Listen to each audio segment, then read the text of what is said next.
Section 2, Page 3, Book 1. On a January evening of the early 70s, Kristen Nielsen was singing in Faust at the Academy of Music in New York. Though there was already talk of the erection in remote metropolitan distances about the 40s of a new opera house which should compete in costliness and splendor with those of the great European capitals, the world of fashion was still content to reassemble every winter in the shabby red and gold boxes of the sociable old academy. Conservatives cherished it for being small and inconvenient, and thus keeping out the new people, whom New York was beginning to dread and yet to be drawn to, and the sentimental clung to it for its historic associations, and the musical for its excellent acoustics. Always so problematic, a quality in halls built for the hearing of music.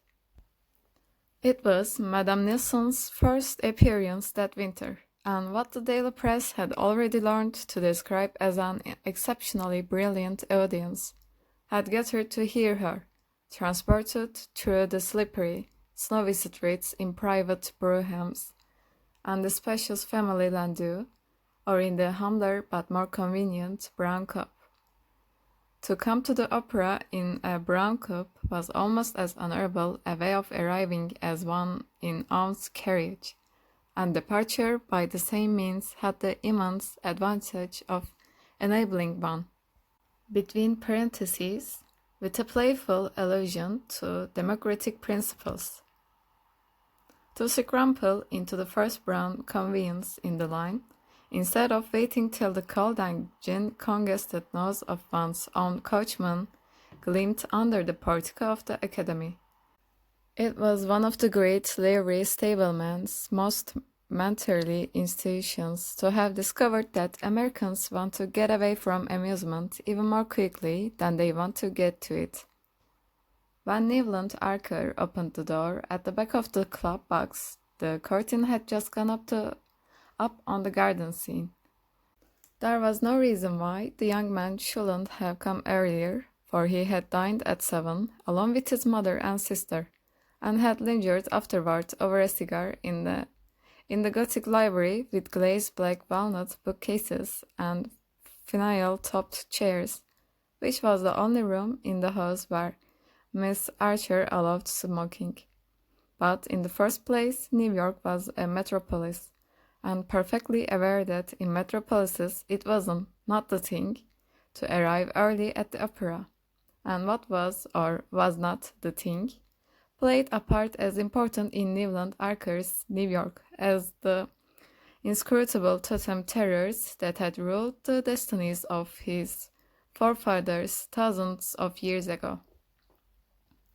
The second reason for his delay was a personal one. He had rolled over his cigar because he was at heart a dilettante, and thinking over pleasure to come often gave him a solar satisfaction than its realization.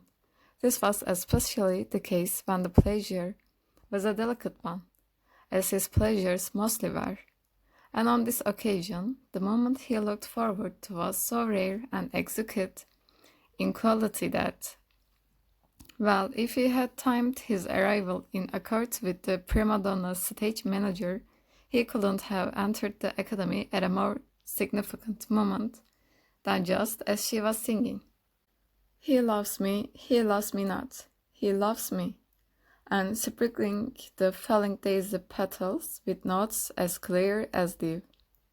She sang, of course, Mama, and not he loves me, since an unalterable and unquestioned love of the musical word required that the German text of French operas sung by Swedish artists should be translated into Italian for the clearer understanding of English-speaking audiences. This seemed as natural to Newland Archer as well the other conventions on which his life was molded, such as the duty of using 2 silver-backed brushes with his monogram in blue enamel to part his hair, and of never appearing in society without a flower, between parentheses, preferably a gardenia, in his buttonhole. Mama, non, mama. The prima donna sang, and mama, with a final burst of love triumphant, as she pressed and sleeved Daisy to her lips, and lifted her large eyes to the sophisticated countenance of the little brown fuss couple, who was vainly trying, in a tight purple velvet double and plump cap, to look as pure and true as his artless victim. Newland Archer, leaning against the wall at the back of the club box, turned his eyes from the stage and scanned the opposite side of the house. Directly facing him was the box of old Mrs. Manson Miggot, whose monstrous obesity had long since made it impossible for her to attend the opera, but who was always represented on fashionable nights by some of the younger members of the family.